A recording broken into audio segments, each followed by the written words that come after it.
A Madeira. A pérola do Atlântico revela uma grande variedade de paisagens e espécies surpreendentes.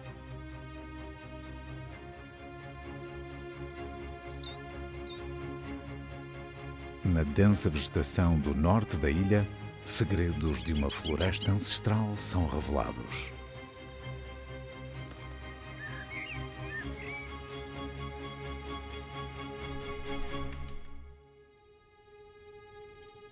A 1800 metros de altitude, em escarpas imponentes, a vida prospera, lado a lado com o abismo.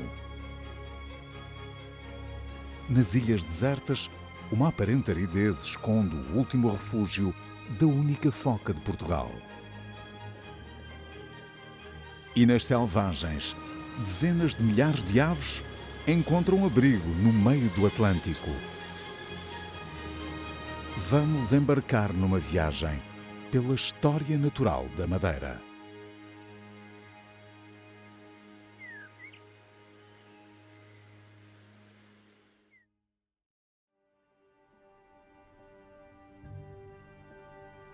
A Ponta de São Lourenço é o extremo oriental da Ilha da Madeira. Uma península que se estende ao longo de 9 km de falésias e enseadas.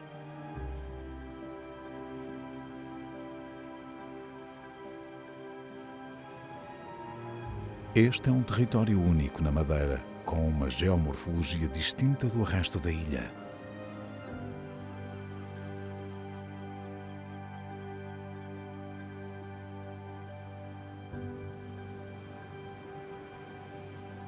Estas rochas vulcânicas foram moldadas por forças tectónicas e pela abrasão do mar e do vento ao longo de milhões de anos, principalmente na costa norte, a mais inóspita.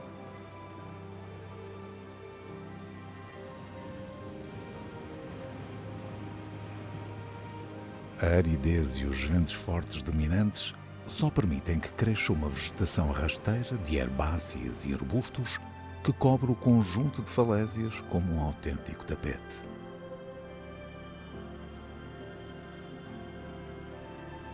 O quase isolamento do resto da ilha e as características geofísicas distintas originaram uma flora muito rica e vários endemismos da Madeira que na primavera explodem de cor.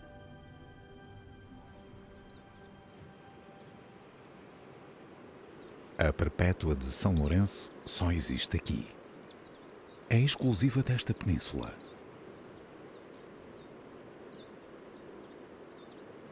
Outros endemismos característicos do litoral ainda subsistem, como o Lotus glaucus, a Andriala glandulosa, o Goivo das Rochas, entre outros.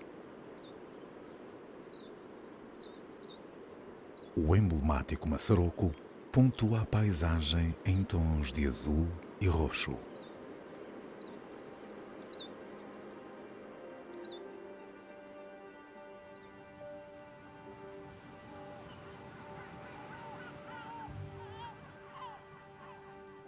Ao longo de séculos e pela sua natureza, esta zona mais temperada foi usada para a plantação de cereais como o trigo, cevada e outras gramíneas.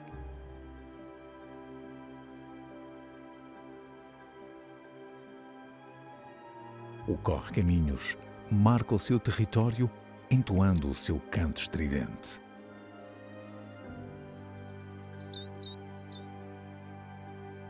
A floração generalizada atrai uma grande quantidade de insetos de várias ordens.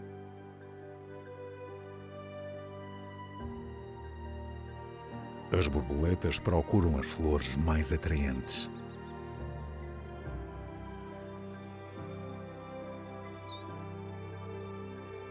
Milhares de gafanhotos juvenis dispersam-se pela vegetação.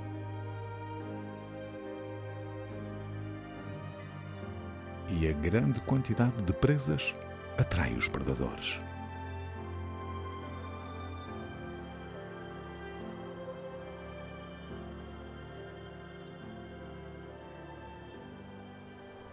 Aproveitando os ventos constantes do promontório, O francelho aguarda o momento certo para caçar.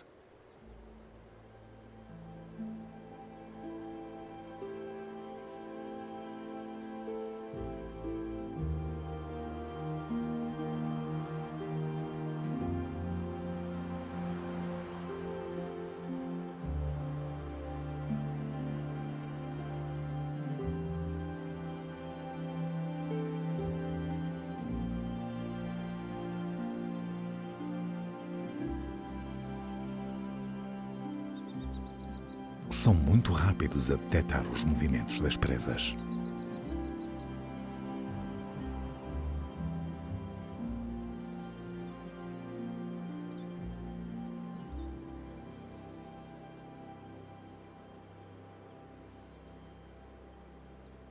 Com uma excelente visão, conseguem ficar quase estáticos, apesar das fortes rajadas. Movem o corpo, mas a cabeça permanece praticamente imóvel, para se focar na presa.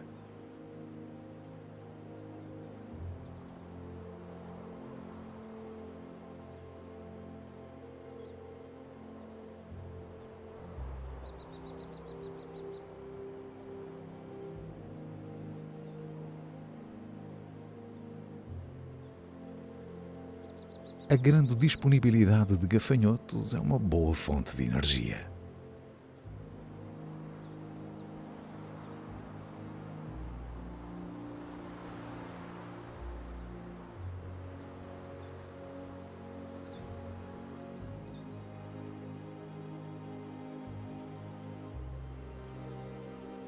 Este tipo de voo é a principal arma do francelho. O peneirar distingue-o de outras aves de rapina.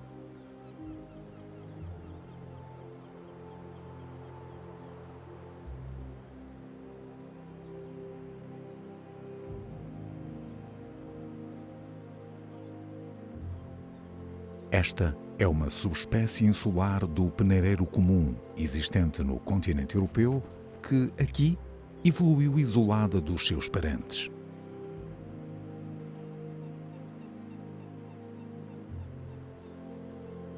O casal prepara-se para a época da reprodução e marca o território de forma regular em sobrevoos constantes. Desta forma, avisam outros casais que este é o seu território e que o vão defender.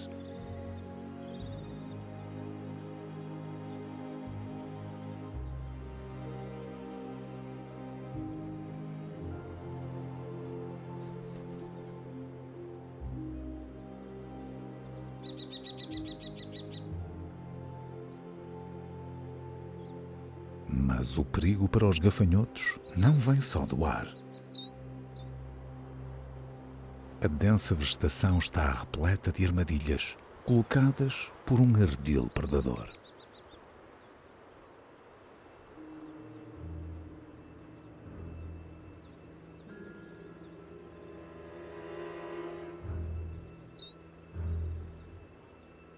As aranhas-tigre fazem as teias por entre as plantas e aguardam pacientemente que uma presa mais incauta caia.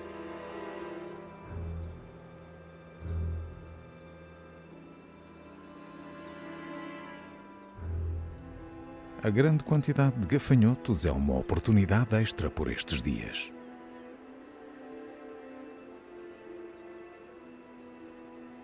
Enquanto alguns conseguem escapar, nem todos têm essa sorte.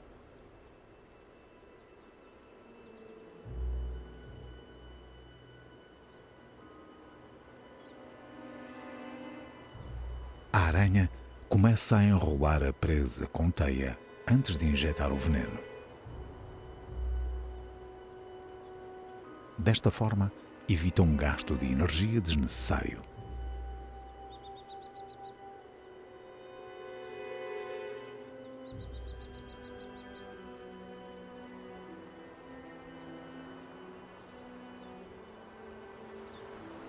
Aguarda que o veneno atue e que a presa fique moribunda ou morra antes de a comer.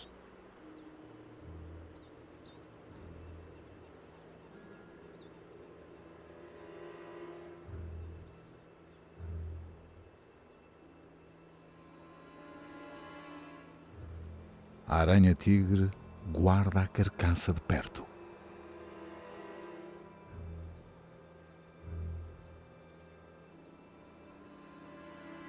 Após alguns minutos, volta para finalmente se alimentar.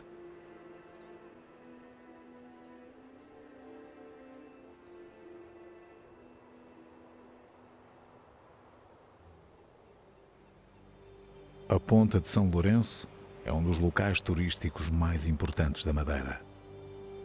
Lado a lado com os visitantes, lutas de predadores e presas coexistem neste vasto promontório.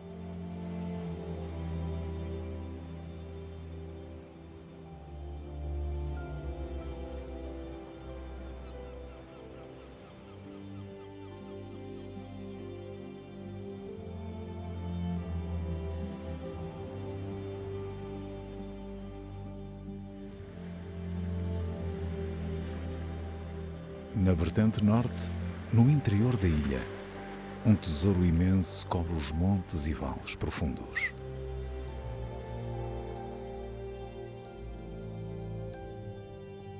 Este é o último reduto da floresta ancestral da Madeira, antes da ocupação humana. A Floresta Laurisilva.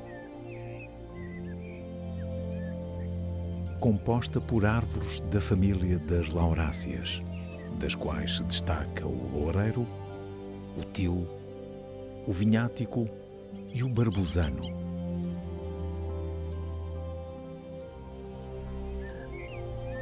Ocupa uma área de cerca de 15.000 hectares na zona norte da ilha, em locais com maior umidade relativa, normalmente acima dos 85%, e onde os densos nevoeiros são frequentes. É a Floresta da Bruma. O coberto vegetal da laurisilva produz literalmente água e desempenha um papel fundamental no clima e precipitação.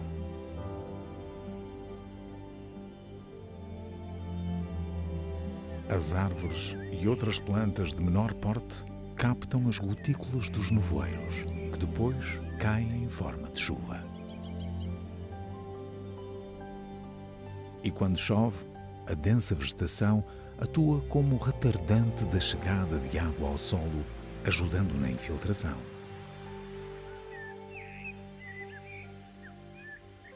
Esta é a maior mancha de floresta laurisilva do mundo. Existe também nos Açores, Canárias e Cabo Verde, mas é na Madeira que tem a maior superfície e está mais bem preservada. É a única floresta portuguesa classificada pela Unesco como Património Mundial da Humanidade.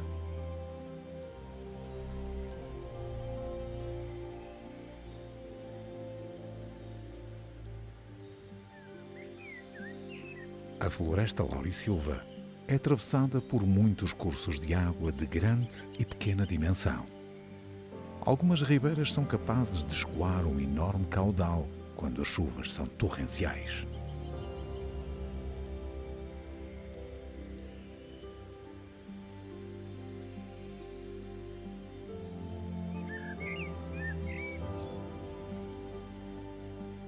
Além das espécies mais comuns de lauráceas, o loureiro, o tilo e o vinhático, existem mais espécies arbóreas como o pau-branco,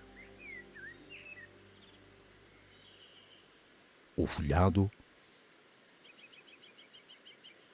o mocano e o raríssimo mocano da serra.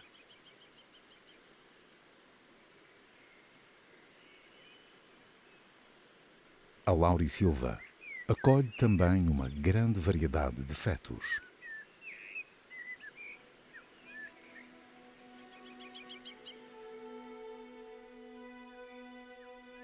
Esta floresta relíquia revela uma extraordinária riqueza de endemismos, plantas e animais que só se encontram aqui.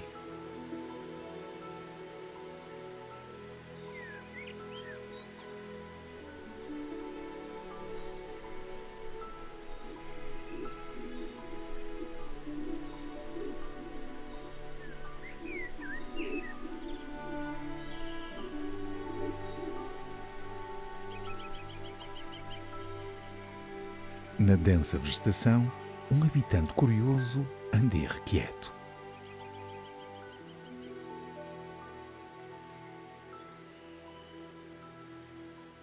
Esta é uma das aves mais pequenas da Europa, a estrelinha da Madeira, localmente conhecida por bis-bis.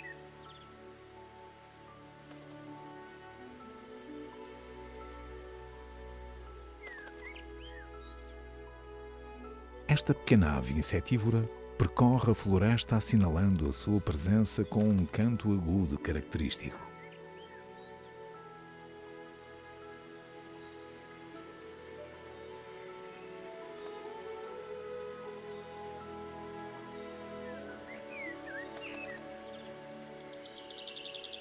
A grande quantidade de sementes, frutos e grãos da floresta atrai também outro tipo de aves.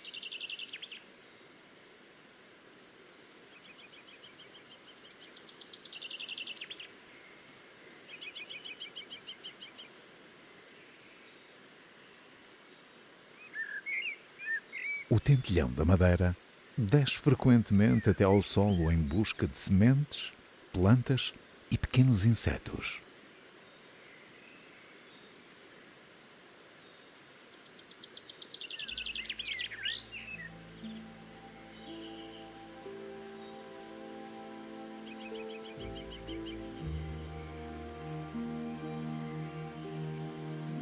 Os machos, de capacete azul bem vincado, são distintos das fêmeas.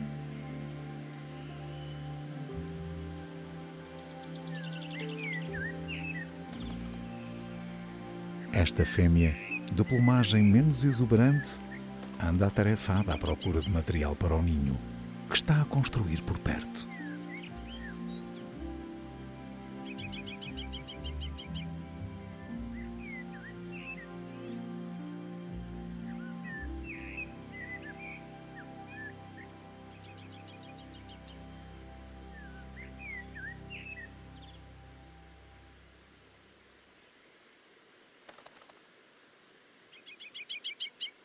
Mas na Floresta Laurisilva existe uma ave emblemática que está intimamente ligada a todo este ecossistema.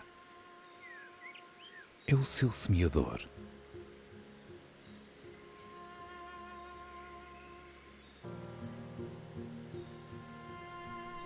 O pombo-trocaz.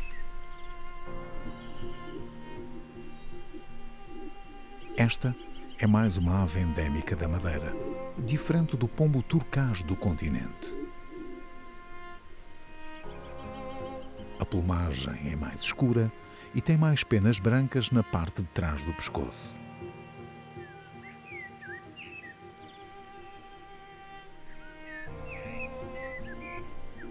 O pombo-trocaz tem um papel fundamental na ecologia da floresta.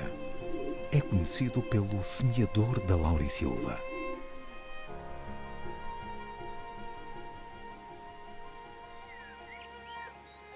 Alimenta-se de bagas de várias espécies de árvores lauráceas, em particular de loureiro e til.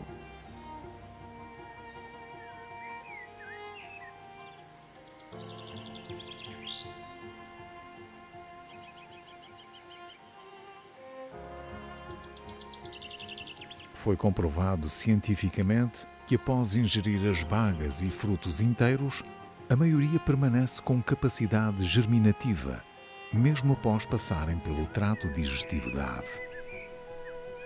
Desta forma, e quando se desloca pela floresta, o pombo-trocaz dispersa estas sementes através dos excrementos, ajudando a regeneração natural da Laurisilva.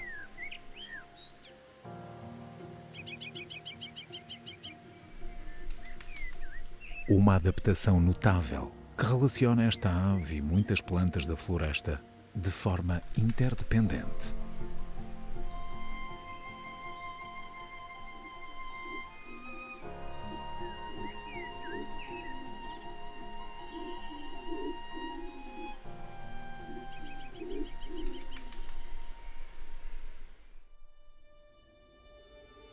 Acima dos 1500 metros, a Laurisilva dá lugar a outro tipo de paisagem. é a zona mais alta da ilha, o Maciço Montanhoso Oriental.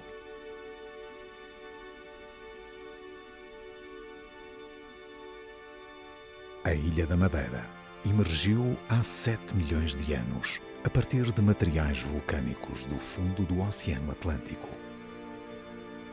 Eleva-se cerca de 5.800 metros a partir da planície abissal oceânica, tendo a parte imersa mais elevada 1.861 metros acima do nível do mar.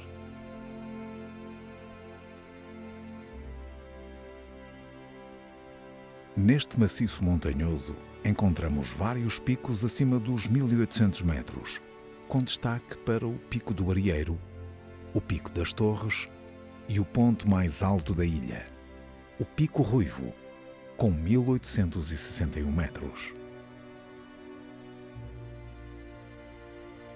Após a grande atividade vulcânica que originou a ilha, os grandes empilhamentos de derrames lávicos intercalados com piroclastos foram sujeitos a vários agentes erosivos. Estes provocaram a queda de grandes blocos de rocha, formando vales profundos e abruptos.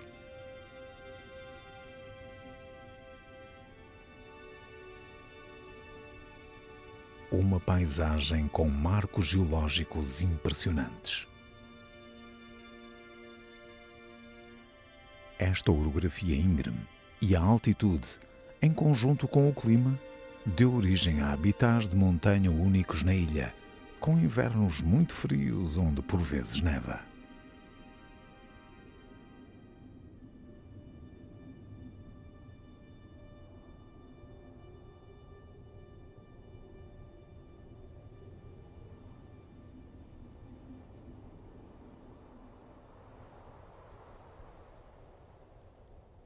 Frequentes nevoeiros cobrem as encostas em suaves movimentos de rara beleza.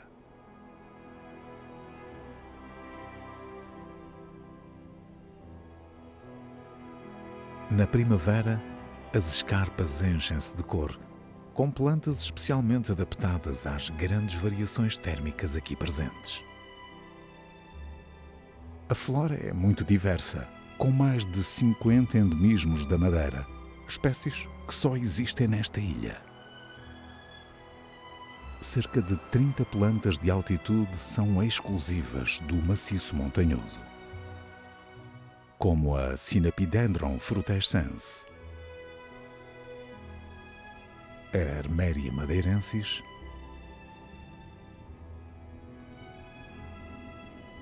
a Antilles lemaniana e a violeta da Madeira, de cor amarela, que lhe deu o nome científico, Viola paradoxa.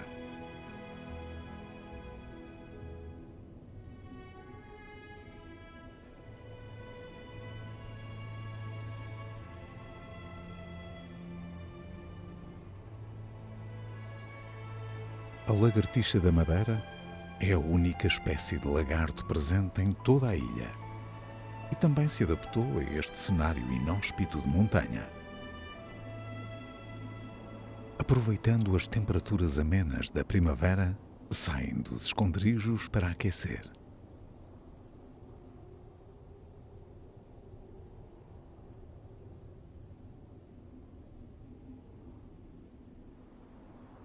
A zona mais alta da ilha é aproveitada por uma espécie que normalmente não associamos a este ambiente.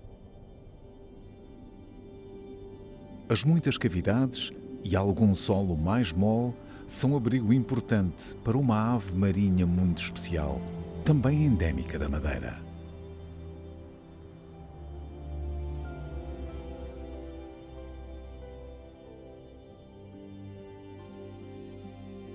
A freira da Madeira passa a maior parte do ano em alto mar, mas entre a primavera e o outono nidifica nas zonas escarpadas do maciço montanhoso. Escolhem estes locais para uma descolagem rápida, quando ameaçadas por predadores.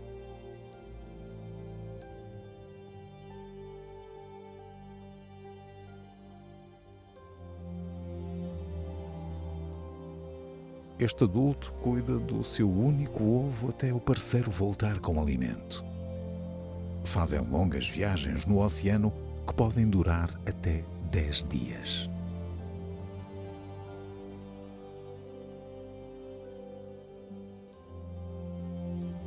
Estima-se que só existam 65 a 80 casais reprodutores. É uma ave com o estatuto de conservação em perigo. Desde o início do século, foram alvo de vários projetos de conservação, tendo aumentado o número de casais reprodutores. Um sinal de esperança para a Freira da Madeira.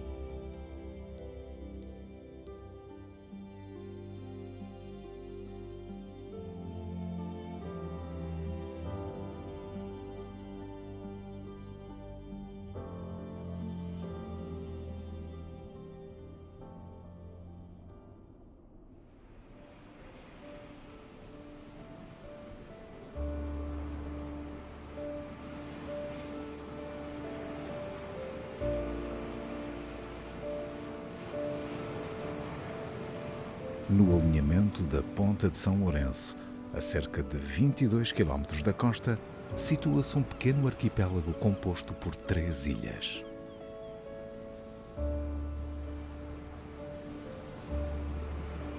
As Ilhas Desertas. Constituídas pelo Ilhéu-Chão, a Deserta Grande e o Bugio, estas ilhas desabitadas estendem-se ao longo de 24 quilómetros.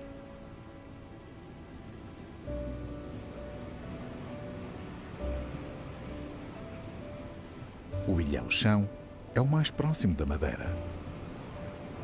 Caracteriza-se por uma forma plana no topo, originando um extenso planalto de vegetação herbácea.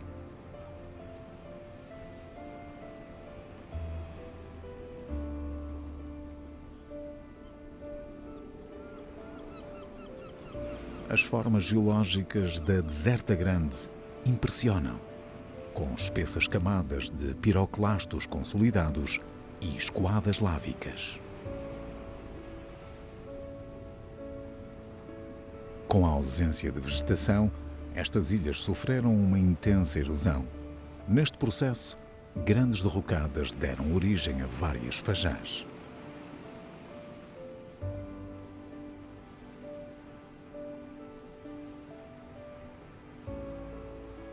Apesar da aridez, existe vida e uma espécie única na fauna portuguesa.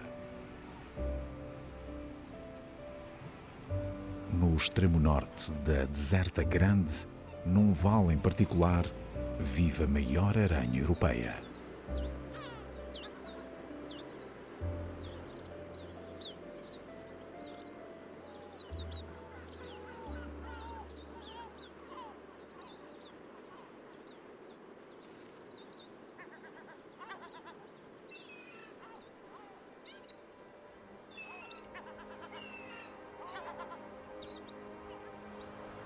A tarântula das desertas é mais um endemismo insular.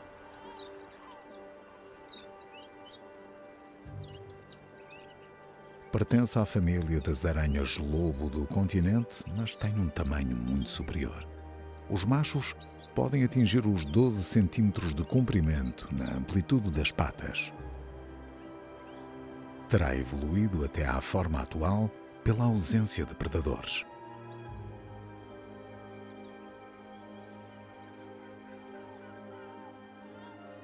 É um predador de topo. Pela sua dimensão, não constrói teia. Percorre errante o território e caça de emboscada.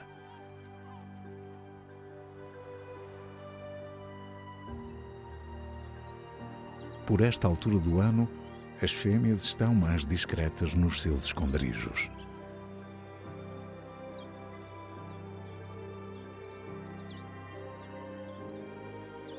Transportam os ovos num saco protetor chamado ooteca, até as crias nascerem.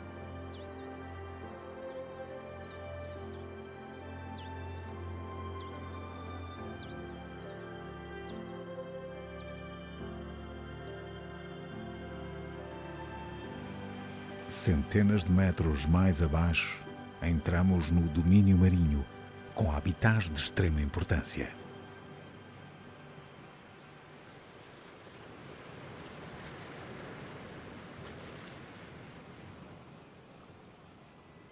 Grutas, enseadas, praias de seixos e poças de maré sustentam uma biodiversidade marinha extraordinária que vive ao ritmo das marés.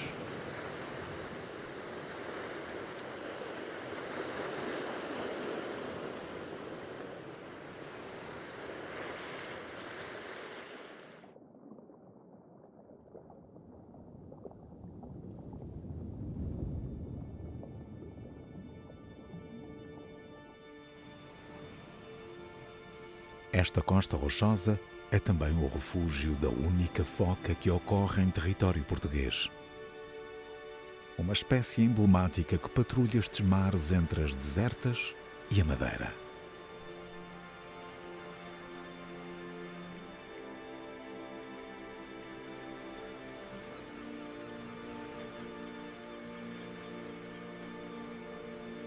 O lobo marinho.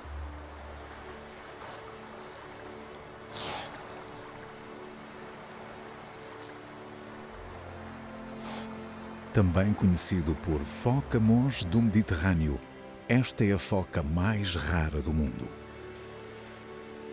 Com uma população de cerca de 25 indivíduos na Madeira, é a mais pequena das 3 populações existentes, depois da do Mediterrâneo e da costa da Mauritânia.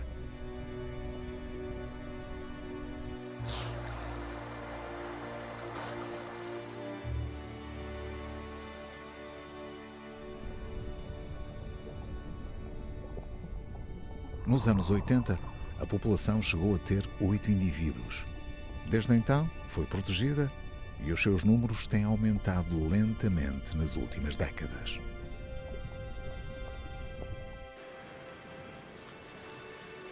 É um grande mamífero marinho que pode crescer até aos 3 metros de comprimento e pesar 300 quilos. Os machos são ligeiramente maiores do que as fêmeas. Tal como as outras focas, é um animal adaptado à vida subaquática. Um predador de topo da cadeia que se alimenta de peixes, polvos e crustáceos que procuram nos baixios e fundos rochosos próximos da costa. Utiliza os bigodes ultrassensíveis para detectar rastros de movimentos das presas. Esta ferramenta permite-lhe caçar em condições de fraca visibilidade. Quando mergulha, tem uma capacidade de apneia até 15 minutos e pode atingir profundidades máximas de 400 metros.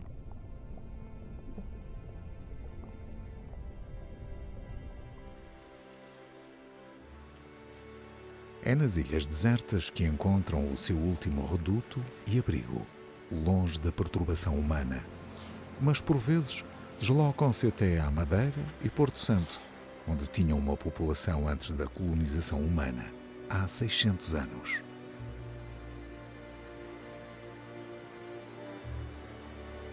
Passam parte do dia também em terra, repousando muitas vezes nas praias de calhau em torno da ilha. Aqui podem passar largas horas a dormir.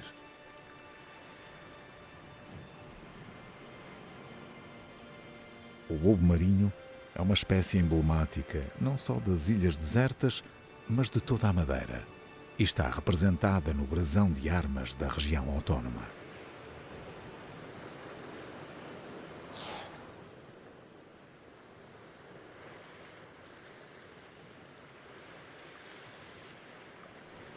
Esta população esteve no limiar da extinção e foi alvo de vários projetos de conservação nas últimas décadas.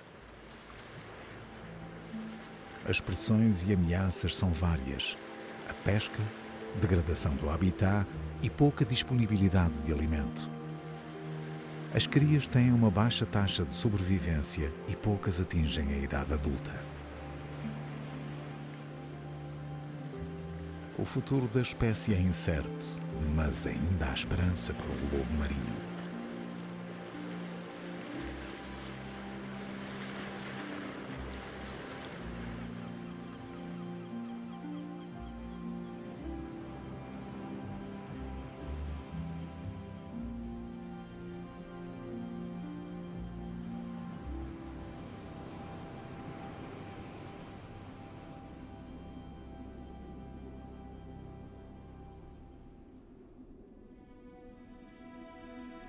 A 250 quilómetros da Madeira, na imensidão do oceano, surge um pequeno arquipélago.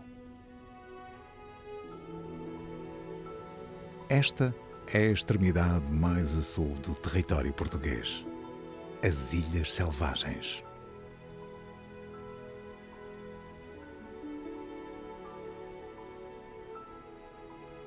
A Reserva Natural das Ilhas Selvagens foi criada em 1971 e é uma das mais antigas áreas protegidas portuguesas.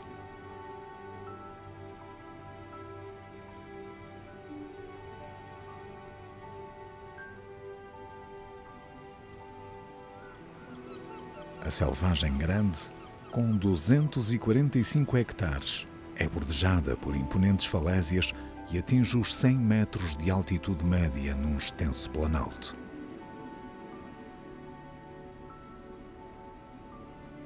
O ambiente é seco e agreste.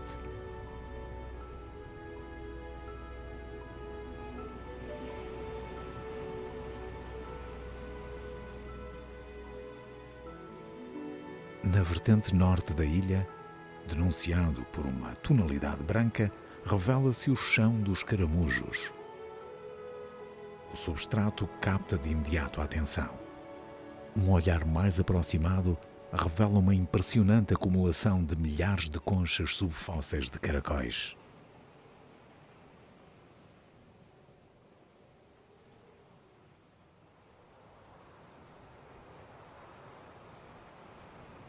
Tal como nas desertas, o isolamento geográfico destas ilhas deu origem a várias espécies que só existem aqui.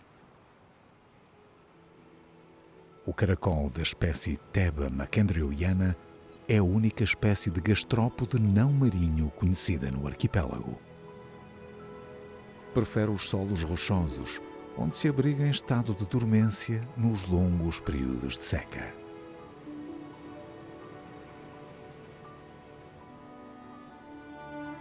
Camuflada no solo árido, a osga das selvagens é outra espécie exclusiva desta ilha.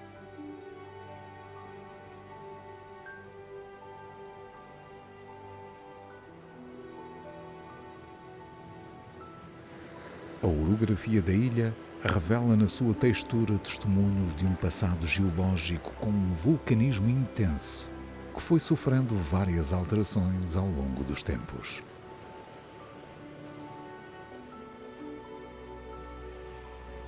Rochas vulcânicas porosas e grandes fraturas debruçam-se sobre o oceano ao longo da costa.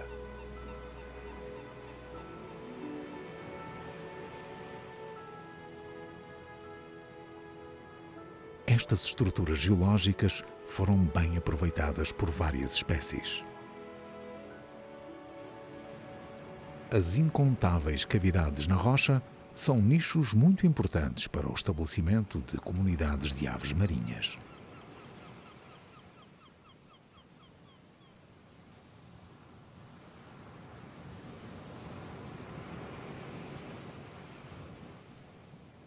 Escondidas por entre as rochas, revelam-se milhares de juvenis de cagarra, uma ave adaptada à vida em alto mar.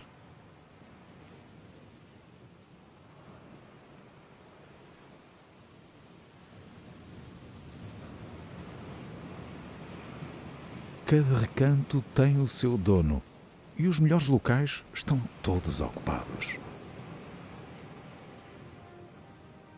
As pequenas cagarras aguardam a chegada dos seus progenitores em cavidades abrigadas do vento e do sol.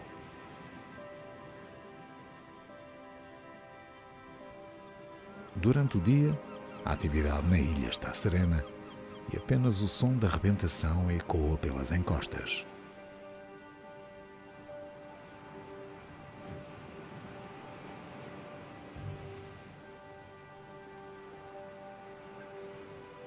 Mas a partir do final da tarde, um enorme frenesim está prestes a começar. Ao largo, na costa, pequenos pontos brancos movimentam-se ativamente sobre a água. São jangadas de cagarras adultas.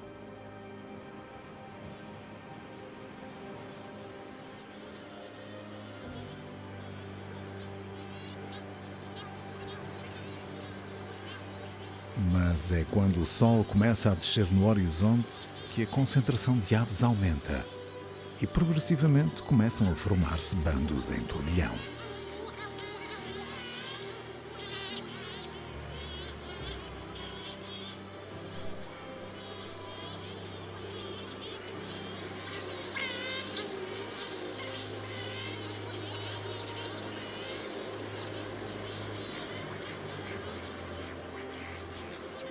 Vindas diretamente de alto mar, as cagarras adultas chegam à terra e dirigem-se para os ninhos, onde as crias aguardam a sua chegada.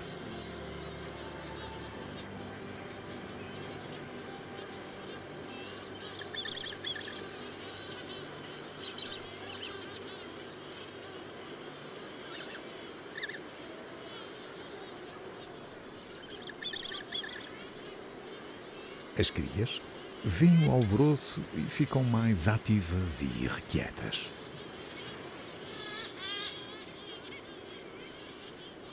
Uma por uma, as jovens cagarras vão ficando acompanhadas no ninho por um dos progenitores. E rapidamente começam a suplicar por comida.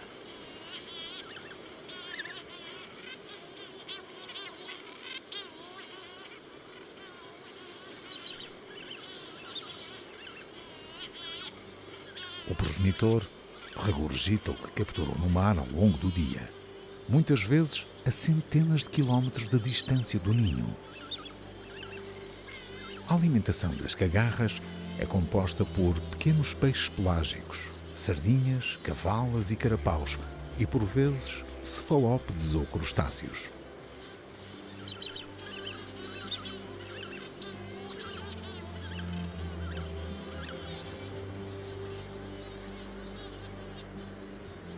Aqui existe a maior colónia de cagarras do mundo, estimada em 30.000 casais reprodutores.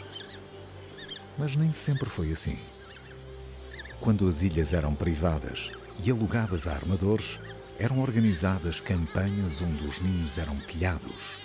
Estima-se que por cada época de caça eram abatidas até 22.000 aves juvenis. Até aos anos 80, a população atingiu números mínimos preocupantes, antes da classificação das selvagens como reserva natural. Felizmente, e após 5 décadas, os seus números encontram-se em lenta recuperação.